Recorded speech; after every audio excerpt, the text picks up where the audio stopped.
Friends, welcome back to my channel. तर आता जसं की तुम्ही मला पाहत असाल की मी ट्रॅव्हल करते. सध्या जर इथे पाहिलं तर मी बसमध्ये आहे आणि ही या वर्षाची एक लास्ट ट्रिप आहे. तर आमच्या व्हिडिओ खूप जास्त शेक होतं. नेमकं मी व्हिडिओ करायला घेते आणि नक्की काहीतरी रोडवरती बंद गेल्यामुळे बस खूप करायला लागते. तर मी ज्या डेस्टिनेशनला पोहोचेल तेव्हा मग मी ब्लॉग कंटिन्यू करेन. बहुतेक बसवाल्यांना समजलं की मी व्हिडिओ करायला घेतला आणि त्यांनी अशी लाईट स्टार्ट केली आहे. तर छान होते. आता थोडाफार म्हणजे लाईट येते त्यामुळे व्हिडिओ चांगला दिसतो. Hello guys, so finally we have reached our destination. तर मी तुम्हाला सांगते की आम्ही कुठे आलो आहे नक्की.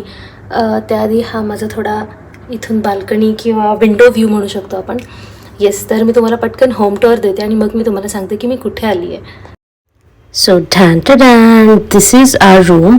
तर इथे एक छान असा बेड होता. खूप रूमचे वाईब्स असे कोझी होते आणि इथे साईडला लॅम्प होता. त्या लॅम्पसोबत खूप छान वाटायचं. मी आता लॅम्प ऑन केला नव्हता त्यावेळेला. आणि त्यानंतर इथे सिटिंग एरिया आहे थोडीफार. त्यानंतर कबड दिलेला आहे आणि 2 इथे विंडोज आहेत आणि दोन्ही विंडोमध्ये छान पार्ट हा आहे की इथे बसण्यासाठी जागा आहे. हा माझा फेवरेट स्पॉट होता कारण की इथून आम्हाला कॉफी प्लांटेशनही दिसायचे.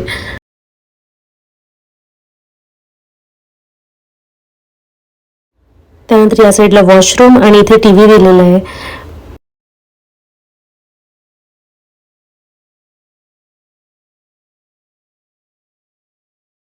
तर तुम्हाला रूमचे डिटेल्स हवे असेल तर ते मी तुम्हाला नक्कीच देईन.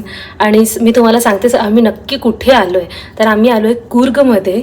आणि काल आम्ही दुपारी निघालो होतो घरून आणि मग पुण्याहून बस होती मैसूरपर्यंत आणि मैसूरहून आम्ही दुसरी बस पकडली जी मदिकेरी बस स्टँडला आली आणि तिथून मग ऑटो घेऊन आम्ही या आमच्या स्टेवरती आलेलो आहे. आणि कालपासून म्हणजे 24 आवर्सची आमची जर्नी झालेली आहे त्यामुळे खूप जास्त थकान झाली आहे आणि तुम्ही माझ्या चेहऱ्यावरून पाहू शकता खूप जास्त थकलेलो आहे आम्ही. पण येस, आता पटकन फ्रेश होऊ. आज आम्ही इथेच टाईम स्पेंड करू कारण की ऑलरेडी 4:30 वाजलेले आहेत. त्यामुळे या, हा असा रूमचा पॅसेज एरिया आहे आणि त्यानंतर इकडे अशी एक बाल्कनी आहे जिथून आपण व्ह्यू पाहूयात की सगळी ग्रीनरी आहे.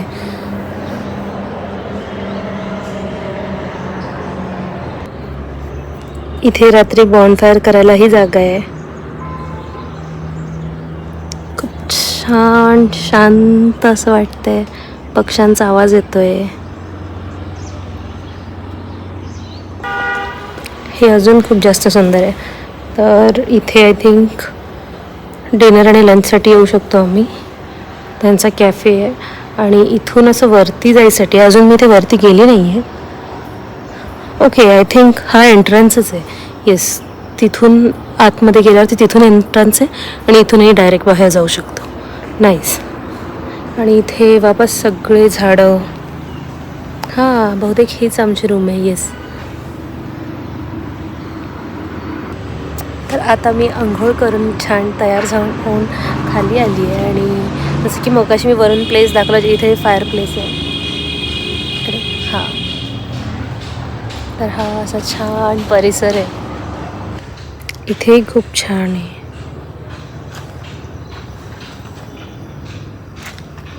इथे ऑलरेडी काळी मिरी, ब्लॅक पेपर त्याची झाडं आहेत.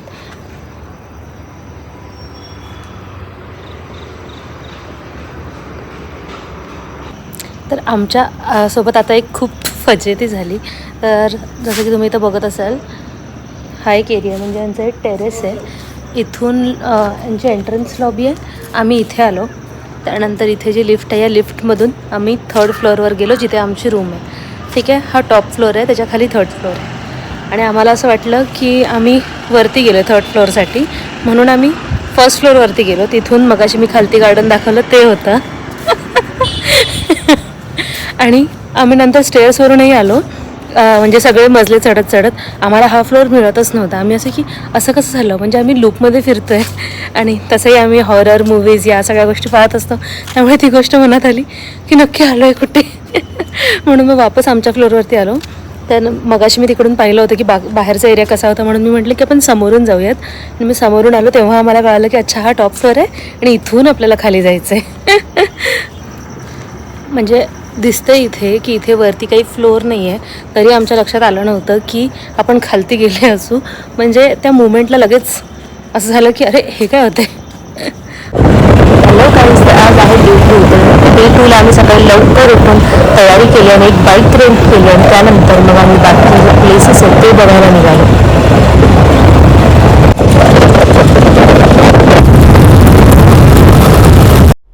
तर आम्ही इथे कुशालनगर बुद्ध मॉनेस्ट्री इथे येऊन पोहोचलो.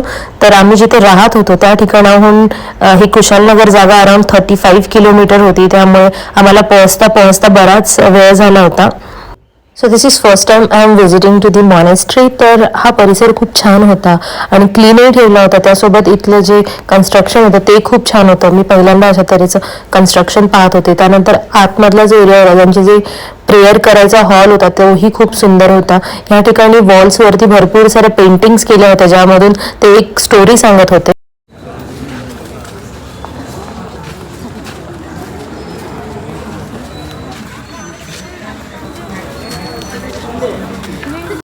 त्यानंतर वन डे फॅमिली ट्रिपसाठी परफेक्ट असलेली जागा अशी निसर्गधाम ह्या ठिकाणी आम्ही आलो.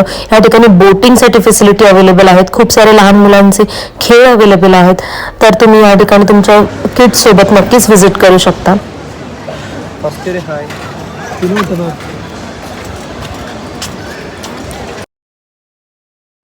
त्यानंतर आम्ही एलिफंट कॅम्पसाठी निघालो होतो आणि या ठिकाणी जाताना खूप सुंदर असा व्ह्यू होता. ट्रॅफिकही थोडंफार लागलं होतं आणि या ठिकाणी जर तुम्ही पाहाल तर इथे रिव्हर राफ्टिंगसाठी फॅसिलिटी आहे, पण पाणी हे संत गतीने वाहत होतं, त्यामुळे आम्ही रिव्हर राफ्टिंगसाठी नाही गेलो. आणि इथे एलिफंट कॅम्पला जेव्हा व्हिजिट द्यायची असते त्यावेळेला आपल्याला जी रिव्हर आहे ती रिव्हर क्रॉस करून जायची असते. तर जवळजवळ माझ्या गुडघ्याच्या वरपर्यंत पाणी होतं. सुरुवातीला पाणी कमी होतं, पण मध्ये खूप डीप होतं. त्या ठिकाणी लोकांचे पायही घसरत होते, दगड होते, त्या दगडांना शेवाळ आलं होतं. त्यामुळे सगळेजण एकमेकांना पकडून असे जात होते. खूप मजाही येत होती. आणि फायनली आम्ही रिव्हर क्रॉस करून एलिफंट कॅम्पमध्ये पोहोचलो. इथे खूप सारे मोठमोठे हत्ती होते. हत्ती खूप छान होते आणि या ठिकाणी आपण हत्तीला फीडसुद्धा करू शकत होतो. तर तिकडूनच गवत घ्यावं लागायचं 10 रुपयाचं वगैरे, आणि आम्ही हत्तीला फीड करत होतो. हा एक छान एक्सपिरियन्स होता. एवढा जवळून हत्ती पाहायला मिळतो आणि तुम्ही त्याला फीडही करू शकता.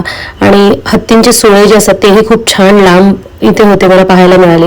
मी केरळमध्ये हत्ती पाहिले होते जेव्हा एलिफंट राईड केली होती, पण त्या हत्तींचे सुळे नव्हते आणि इथे हत्तींचे सुळे आहेत. तर ते पाहायला खूप छान वाटलं.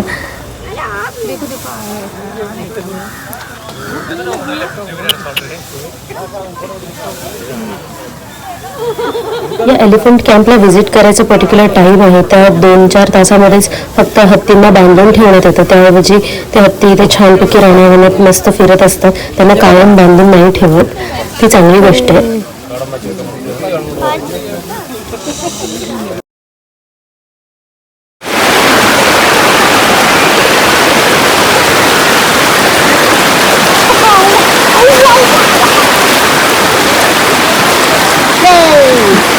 आम्ही एलिफंट कॅम्पमधून निघता संध्याकाळ झाली होती आणि संध्याकाळचा हा सनसेटचा व्ह्यू एक्सपिरियन्स करत आम्ही खूप अशा रानावनातून आमच्या रूमवर वापस चाललो होतो आणि हा खूप छान एक्सपिरियन्स होता. तर हा व्लॉग मी इथेच एंड करते. जर तुम्हाला हा व्लॉग आवडला असेल तर नक्की माझ्या चॅनलला सबस्क्राईब करा.